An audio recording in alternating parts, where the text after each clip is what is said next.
तो कब कब विस्तार से बात करने का मौका मिला और एक विजन है जो प्रेरणादायक है। अब इस विजन पर और प्रेरणा पर हम जरा चर्चा करते हैं और ये समझने की कोशिश करते हैं कि इस समय जो विजन है वो ये है कि हम संपन्नता, समृद्धता और खुशहाली की तरफ तब बढ़ेंगे जब वो चैलेंजेस जो एकदम सामने दिखाई दे रहे हैं उनसे हम निपट पाएंगे। और उनमें सबसे बड़ा चैलेंज इस समय आतंकवाद है, चाइना का एग्रेशन है। जरा संजय सोई साहब आपसे समझना चाहता हूं कि क्या वो बड़ी चिंताएं एड्रेस हो रही हैं या फिलहाल उनको बैक बर्नर में रखा गया है? देखिए दिनेश, ये बात फैक्ट है कि ये चिंता एक दोनों देशों की चिंता है, बहुत बड़ी चिंता है। और जैसा कि अभी आपने पहले कहा था कि लोगों को लग रहा था कि बाइडेन के आने के बाद शायद भारत और अमेरिका का इक्वेशन चेंज हो जाएगा, पर जब नेशनल इंटरेस्ट की बात आती है तो अब ये सबसे ऊपर आया। और जिस प्रकार की आज केमिस्ट्री नज़र आई है, वो दोनों ही देश इस चीज़ के लिए चिंतित हैं और दोनों ही देश इसके बारे में सोच रहे हैं। क्योंकि जो 4T की बात आई है, इसमें देखिए कि एक चीज़ मुझे निकल के जो नज़र आ रही है वो ये है कि कहीं ना कहीं चाइना के ऊपर से डिपेंडेंस कम करने की सोच रहे हैं। जो ट्रेड, इकोनॉमी और जो टेक्नोलॉजी के लिए चाइना के ऊपर डिपेंडेंस था, वो आज कहीं वहाँ से निकल के आज भारत के साथ जो बातचीत है, ये एक बहुत बड़ी अपॉर्चुनिटी मुझे भारत के लिए नज़र आ रही है। दिनेश, ये बहुत बड़ी बात कह रहे हैं संजय सोई साहब। इसको समझिए, जब टैलेंट और टेक्नोलॉजी की बात हो रही है, ट्रेड की बात हो रही है, तो आप ये समझ लीजिए कि आज जो युद्ध लड़े जा रहे हैं उसमें एक बहुत बड़ा हथियार इकोनॉमी और इकोनॉमिक पावर बनने का भी है। और इसमें कैसे चाइना, जिसने पिछले 2 दशकों में अपनी ताकत को व्यापार के जरिए बढ़ाया है, जब से वो वर्ल्ड ट्रेड ऑर्गेनाइजेशन में उसकी एंट्री हुई और वहां से लेकर यहां तक, कैसे उस बात को, उस चैलेंज को समझना है और कैसे उसके समानांतर एक मॉडल, एक विकल्प खड़ा करना है, ये एक बहुत महत्वपूर्ण बात है। और अब मैं इसको लेकर राजीव नयन साहब के पास जाना चाहता हूं। राजीव नयन जी, मतलब ये समझा जा रहा है कि एक्चुअली आज वॉर कहां से और किस तरीके से लड़े जा रहे हैं। हथियार होते हैं लेकिन तालिबान को छोड़कर ज्यादातर इस्तेमाल होते नहीं है। अब जहां से ताकत बढ़ती है और जिन ताकतों का इस्तेमाल होता है बुली करने के लिए, उसका एक सकारात्मक विकल्प खड़ा करना पड़ेगा। देखिए, जैसे आपने बात कही कि टेक्नोलॉजी से आपकी आर्थिक समृद्धि भी होती है और टेक्नोलॉजी से आपको जो नए हाइब्रिड वॉरफेयर जो है, आधुनिक वार होता है, उसमें भी मदद मिलती है। एक ड्यूअल यूज़ टेक्नोलॉजी का यूज है, समय है, और इसमें आपको आगे बढ़ाना है। अब जहाँ तक अभी जो बयान दिया गया हमारे प्रधानमंत्री द्वारा कि टेक्नोलॉजी और ट्रेड, देखिए दोनों एक दूसरे के पूरक हैं और भारत और अमेरिका दोनों एक दूसरे के पूरक बनने का काफ़ी प्रयास कर रहे हैं। वर्षों से हमारे संबंध बहुत अच्छे नहीं थे। शीत युद्ध में हम दोनों जनतंत्र थे लेकिन थोड़े से अलग अलग रहते थे। धीरे धीरे यह समझ में आई बात दोनों राष्ट्रों में कि उनकी जनसंख्या की समस्या, हमारे पास एक नवीन और एक नया जनरेशन है, यूथ जनरेशन है, और जो कि काफ़ी पढ़ा लिखा है और स्किल्ड मैन पावर है, जो कि आज के दिन में अमेरिका में अपनी छाप हमारी डायस्पोरा छोड़ रही है। लेकिन अमेरिका के साथ साथ भारत में भी जो अवस्थित लोग हैं और उनके पास भी टैलेंट है, तो इन टैलेंट का किस तरह से हम इस्तेमाल कर सकते हैं, वह ट्रेड के लिए महत्वपूर्ण है, इकोनॉमिक वॉरफेयर के लिए जो आपने अभी बात की।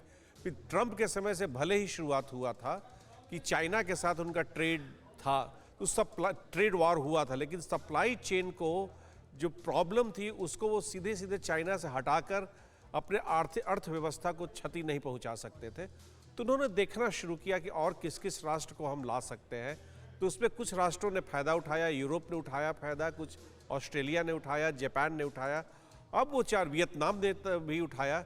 लेकिन भारत जैसा संपन्न राष्ट्र, तकनीकी रूप से संपन्न राष्ट्र, एक इमर्जिंग पावर, उतना फ़ायदा नहीं उठा पाया था। तो आज की जो बाइडेन के आने के बाद से भी जो ट्रंप की वह नीति थी उस पर समझौता नहीं हुआ। उसको चला, चाहे वह अफगानिस्तान हो चाहे चीन के प्रति उनका रवैया हो। तो वो चीन के प्रति उन्होंने जो ट्रेड वार शुरुआत की थी और उसके टेलीकॉम को आज उन्होंने इतनी ज़बरदस्त क्षति पहुंचाई है। दूसरी बात है कि उन्होंने अपने सारे एलाइज को एग्रेसिवली उन्होंने बोला कि नहीं, अब चीन को इनेबलिंग टेक्नोलॉजी जो होती है उसे मत दो। लेकिन केवल कहने से, अब भारत की तरफ वो देख रहे हैं कि भारत और साउथ कोरिया ऐसे राष्ट्र जिनके सप्लाई चेन की जो आवश्यकताएं हैं उसको पूरा करें, और साथ साथ रिसर्च एंड डेवलपमेंट के भी कई प्रोग्राम हम लोग साथ करने जा रहे हैं। इमर्जिंग टेक्नोलॉजी में देखिए भारत की काफ़ी भूमिका रहेगी। तो इन सारी बातों को अमेरिका समझने लगा है और वो जानते हैं कि यह इकोनॉमिक वॉरफेयर हो या टेक्नोलॉजिकल वॉरफेयर हो या किसी भी तरह का वॉरफेयर, जियो पॉलिटिक्स हो, जियो टेक्नोलॉजी कहिए या जियो इकोनॉमिक्स हो, सब कन्वर्ज करते जा रहा है, मिलते जा रहा है। और वो एक जो नई शक्ति बन के आएगी उसमें भारत और अमेरिका साथ साथ कार्य कर सकता है। जो नई ताकत बनकर आएगी उसमें भारत और अमेरिका अग्रणी रहेंगे और दोनों साथ मिलकर काम करेंगे, ये कहा जा रहा है। रोहित हमारे साथ जुड़ चुके हैं, अब वो अपनी मंजिल पर पहुंच भी चुके हैं। मनीष आपके साथ लगातार जुड़े हुए हैं ही, खुशबू हमारे साथ हैं, यशिका भी हमारे साथ है। लेकिन पहले आपके पास आना चाहता हूं रोहित, जल्दी से अगर आप बता पाएं, आपकी अभी किससे किससे बात हुई है बाइडेन और मोदी मुलाकात के बाद? क्या कुछ रिएक्शंस भी आप तक पहुंचे हैं, इंपॉर्टेंट रिएक्शंस? जी बिल्कुल, मेरी दो सीनियर एडमिनिस्ट्रेशन ऑफिशियल से बात हुई है और दोनों ने कहा है कि देखिए जो एजेंडा है बायलैटरल मीटिंग का, क्योंकि कॉर्ट के साइडलाइंस पे हुई है, वो ये था कि एक फ्रेंडशिप को रीइंफोर्स किया जाए। जो सबसे पहली चीज थी वो ये थी कि जो डाउट्स थे उसको क्लियर किए जाए। जैसे कि हमने बात की कि जो ट्रंप एडमिनिस्ट्रेशन के बाद डाउट्स थे, क्या अमेरिका और भारत की जो रिलेशनशिप है वो सही राह पर चलती रहेगी, तो जो बाइडेन एडमिनिस्ट्रेशन की तरफ से पूरी कोशिश की गई है कि ये सारे डाउट्स क्लियर किए जाए। और दूसरी और सबसे बड़ी चीज ये है कि डेमोक्रेटिक वैल्यूज की जो बात है कि जो बाइडेन ये साफ कर रहे हैं कि वो सिर्फ और सिर्फ डेमोक्रेसी के साथ अपने रिलेशन बढ़ाएंगे।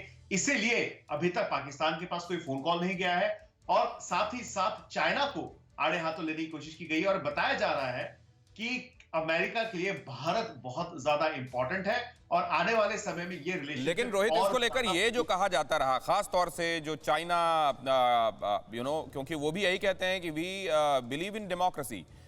पाकिस्तान ये कहता है कि देखिए हमारे यहाँ तो कंप्लीट डेमोक्रेसी है, चुनी हुई सरकार होती है। लेकिन ये जो डेमोक्रेसी के तरीके हैं और जिनकी तरफ से ये कहा जाता है कि अमेरिका हमको नसीहत ना दे कि किस तरह की कैसी डेमोक्रेसी होनी चाहिए, अमेरिका उसको डिफाइन नहीं करेगा। अगर इस रोशनी में इसको देखा जाए तो डेमोक्रेसी के साथ काम होगा, इसको कैसे समझना चाहिए? दिनेश, आप मुझसे पूछ रहे हैं? हाँ, आप ही से। जी देखिए चाइना के खिलाफ अगर कोई कॉमन डिनोमिनेटर है तो वो सबसे बड़ा डिनोमिनेटर है डेमोक्रेटिकली इलेक्टेड गवर्नमेंट। और पाकिस्तान में देखिए, पाकिस्तान भले ही ये कहे कि वो डेमोक्रेटिक कंट्री है, लेकिन हर किसी को पता है वहां पे किस तरह की डेमोक्रेसी चलती है। और साथ ही साथ पाकिस्तान के अपने इतने ड्यूअल मोटिव्स हैं जिस पे अमेरिका भरोसा नहीं कर सकता। भारत एक ऐसा रिलायबल पार्टनर है जहां पे सरकारें अगर बदले, देखिए अमेरिका में भी वही हुआ, अगर सरकार बदली लेकिन उसके बावजूद फॉरेन पॉलिसी जो है वो एक कांस्टेंट बेसिस पे चलती है। तो अमेरिका भारत को इसलिए भी अपना साझेदार बना रहा है कि एक डेमोक्रेटिकली इलेक्टेड गवर्नमेंट में फॉरेन पॉलिसी जो है वो एक सरकार के आने के बाद नहीं बदलेगी। ये ऑब्वियस सी बात है, ये डिसीजन बहुत हाई लेवल होते हैं, इसमें सालों की मेहनत होती है। पिछले 20 सालों में हमने देखा है कि जब से बिल क्लिंटन आए थे उसके बाद अभी तक अमेरिका और भारत के रिश्ते कितने ज्यादा मजबूत हुए हैं। तो जो प्रधानमंत्री मोदी ने कहा, मैं वही लाइन लूंगा कि ये तीसरा दशक है इस सदी का और अगले 5 से 8 साल 10 साल बताएंगे कि किस तरह में जो वर्ल्ड पॉलिटिक्स है वो किस तरफ जाएगी और भारत और अमेरिका की रिलेशनशिप जो है ये वर्ल्ड पॉलिटिक्स को डिफाइन करेगी। दिनेश, ये बहुत इंपॉर्टेंट बात आपने कही। और मनीष, क्योंकि लगातार हम तक खबरें पहुंचा रहे हैं, मनीष अगर आपको भी कोई कॉमन फैक्टर नजर आता है जो हैरिस मोदी मुलाकात के बाद बाइडेन मोदी मुलाकात में और आगे क्वाड की मीटिंग तक भी जाता हुआ दिखाई दे रहा है, बल्कि आपको इस पूरे माहौल को जो छा जाने वाला मुद्दा आपकी नजर में है वो क्या है? बिल्कुल सही कहा आपने। देखिए इस पूरे माहौल में छा जाने वाला मुद्दा तो वही है कि प्रेसिडेंट बाइडेन और प्राइम मिनिस्टर मोदी दोनों ने कहा है कि हमको आने वाली चुनौतियों का मिलकर सामना करना है। ये मुझे सबसे अच्छा लगा। लेकिन फिर वही बात है जो आपने कहा ना कि कॉमन मुद्दा क्या है, तो मैं अब इतनी सारी चीज़ें जो है वो समानताएं हैं कि मैं ये देख रहा हूँ कि अच्छा अनकॉमन क्या है। तो अनकॉमन बस इतना ही है दिनेश कि वहाँ पर जब आप स्टूडियो में हैं तो वहाँ रात है और वहाँ से 12,000 किलोमीटर दूर मैं यहाँ पर दोपहर में हूँ। बस यही अनकॉमन है, अदरवाइज सारी चीज़ें आपको कॉमन मिलती है। कॉमन यानी लोकतंत्र। सबसे पहले देखिए दुनिया का सबसे पुराना लोकतंत्र, दुनिया का सबसे बड़ा लोकतंत्र। हमारे पास गांधी है, उनके पास मार्टिन लूथर किंग है। दोनों देशों के पास इतनी आज़ादी है कि आप चाहे तो विरोध प्रदर्शन करते हैं, आप चाहे तो सरकार से सवाल करते हैं और आप अपने डेवलपमेंट के लिए हर 4 साल में 5 साल में अपनी सरकार को चुनते हैं। ये सब चीज़ें तो कॉमनलिटी की है। लेकिन इसके आगे की बात क्या है? आगे की बात यह है कि दोनों देशों के पास मजबूत सेना है। आगे की बात यह है कि दोनों देशों के नागरिकों ने अपनी प्रतिभा से, टेक्नोलॉजी से इस दुनिया को बहुत मदद पहुंचाई है। तो आप अगर कहें तो समानताओं की तो लिस्ट बहुत लंबी है, बस सिर्फ इतना ही है कि दोनों धरती के अलग अलग कोने में है, जहां दिन और रात का फर्क है। हमने की गलती फिर एक बार, कोरोना ने किया दोबारा प्रहार। मास्क, 2 गज दूरी, करें अपनी सुरक्षा पूरी। कोरोना टीका हम सबको लगाना है, मिलकर साथ समझदारी से कोरोना को हराना है।